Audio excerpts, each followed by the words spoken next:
All right, the Sun-Times, WBEZ, WTTW hosted a Senate candidate forum last night with Democratic U.S. Senator Tammy Duckworth and Republican challenger Kathy Salvi. Heard just a little bit in that clip. And Paris, you co-hosted that forum last night. What were some of the more interesting moments? Well, first, I just want to thank the Sun-Times and WBZ. It was a lot of fun to work with everybody, the brilliant people at your organization, so I hope we get to do that again. The two couldn't be more far apart on issues like you heard, abortion.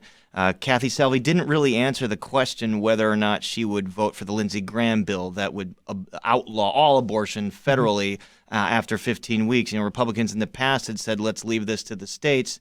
So Salvi tried to sort of tout her bona fides as being against abortion, but did not want to sort of answer, but do you want this left to the states or do you want the federal government to control this? Duckworth pounced on that. Duckworth, obviously has supported President Biden. Kathy Salvi is trying to pin all the problems of inflation on Democrats and President Biden. Duckworth mentioned a lot of bills that she has sponsored. I think one thing that was interesting was that she has sponsored a lot of bills, and they sound like they'd be very helpful, but they haven't gotten anywhere. They haven't had any momentum. Not to say that she hasn't had some successes. She sponsored the lead pipe replacement program, which, as we know in Chicago, is a huge deal. So there's going to be federal money for that. So significant accomplishments there, but a lot of things that she mentioned are her accomplishments, but they haven't gone anywhere. In terms of Kathy Salvi, she was recruited to run by Ron Gidwitz, a big GOP donor, and no national GOP, the National Republican Senatorial Committee, Gidwitz himself, they're not giving her any support or any money. That signals they just don't think she has a chance to win. All right. So, Dave, you were watching the debate last night. Paris, you did pretty great, right? No. Paris did so fabulous. Good. No, yeah. so good. I mean, it's a little bit like herding cats, and you did quite well with that. Traffic cop, Yeah. Yeah. Well, what stood out to you in the issues last night? Well, I mean, the one point of agreement between the two candidates was on the Chicago Bears moving to Arlington Heights. That's go if they want to go. Go if they want to go, and don't let the door hit you. I mean, it was kind of for Duckworth, that Arlington Heights is in her old congressional district, so there's some loyalties there. Salvi is a suburbanite as well, so I think both of them were saying, go ahead, do it. I think, what you're looking for in a race like this are breakthrough moments, things that are going to go viral. And there just weren't a lot of those things that, it was an opportunity that the pressure was really on Salvi to try to score those breakthroughs. And I just don't think her debate performance wasn't bad, but it also lacked that kind of thing that people would be talking about the next day and the day after that and the day after that. In fact, Duckworth probably landed the biggest zinger when Salvi said she was against Biden's student debt relief program. Duckworth says, well, I think it's hypocritical. You took PPP loans that you didn't ever have to pay off, so why is it good for you? You're her law firm and not good for students. Got it. All right. So one topic that was touched on during the debate was immigration reform. Got a clip of tape. Let's take a listen. I think that we have to do things like make sure that people pay fees, fines, and penalties for having broken the law to be here.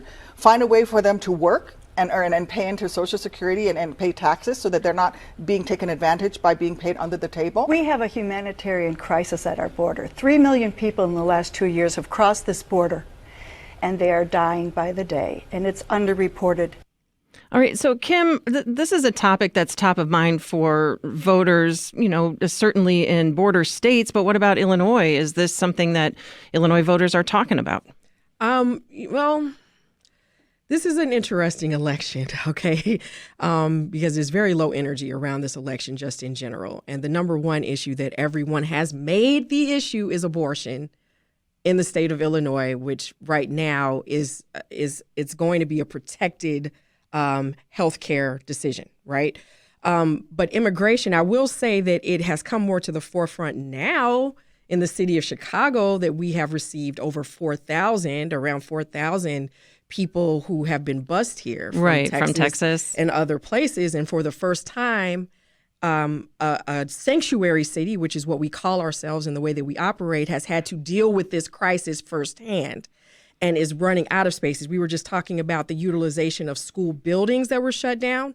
Well, there's an alderman in the 20th Ward, Jeanette Taylor, who was told to try and figure out how to repurpose one of those school buildings for some of these people, and in the middle of an African-American ward. And she's like, we don't even have the language services for people here. So now that we're trying to figure this out, I don't think that it is ripe for this election, but for this next election, coming up in the municipal election next year, I think that this may be one of those issues, especially when we're talking about whether or not non-citizens will get a right to vote, for example, which has happened in other cities. Right. So, yeah. Yeah. So anybody, what do you think are the top issues motivating voters in Illinois right now? Dave? Well, I mean, I think the economy is probably front and center. Yeah. I mean, in our polling earlier in the month, that's what that showed. I mean, abortion, ironically, it's not the right word, but surprisingly, it was pretty far down on the list. I mean, it was drawing not the level of support that you would think that it would draw given what happened. And I think part of that is due to the fact that, it's all about timing. And when the court made its decision on the Dobbs case, that was back around Memorial Day. And so, people have kind of gotten accustomed to the shock of that. I think the shock of it has settled in. And so, I think people really now are feeling the impact of an uncertainty about what life looks like 6 months from now. Will they have a job or not? And when the economy, when it's an issue like this, it tends not to favor incumbents. And so that's kind of the rule of thumb here. I don't know how it's going to play out in Illinois necessarily. The top of the Republican ticket, Darren Bailey, they've gone all in on crime and the Safety Act as the main issue. I mean, all the ads that are run by this PAC, who is run by the radio host Dan Proft, funded by to the tune of tens of millions of dollars from the billionaire packaging magnate Dick Uihlein, they're all about scaring people about crime. So they've gone all in on that issue. The thing is, they went all in on that issue in the Republican primary. Irvin went all in on that issue, and he finished third. It was a mistake. It was the economy that was the big issue. So it might prove again to be a mistake to focus all of your resources on the crime issue when in the polling, as Dave said, abortion is kind of low.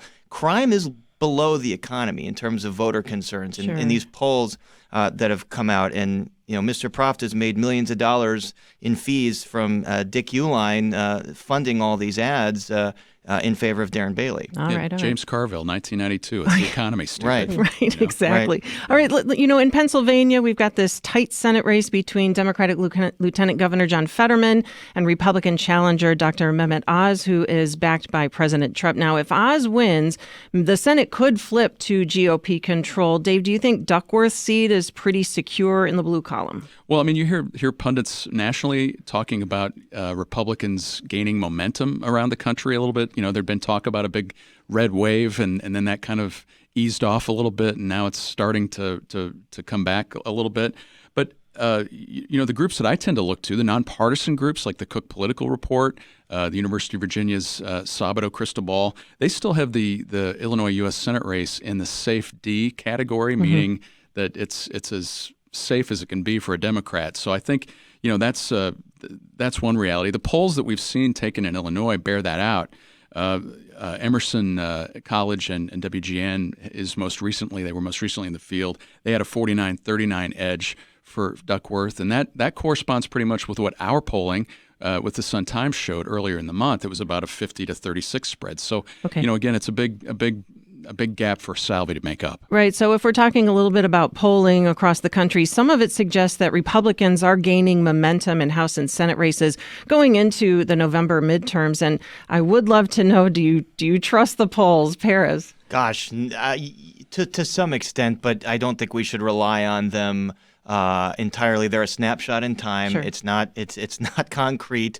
I think 2016 taught us all that. I interviewed Senator Durbin earlier this week, and I said, so what is your intel telling you about whether your party's going to keep the Senate? He says it's 50-50 because there's these handful of races, like you mentioned, Pennsylvania, Nevada, Ohio, Wisconsin, that just seem to be teetering around that 50-50, and it's just anyone's guess which way they're going to go. And the Fetterman-Oz race in Pennsylvania is interesting. Obviously, Fetterman appeared in that debate. He's very impaired because of the stroke he suffered. Yeah. It's very fair for voters to ask, whether that concerns them. But I do have to compare that to former Republican Illinois U.S. Senator Mark Kirk, who suffered a pretty bad stroke while in office. Right. And he was missing in action for several months.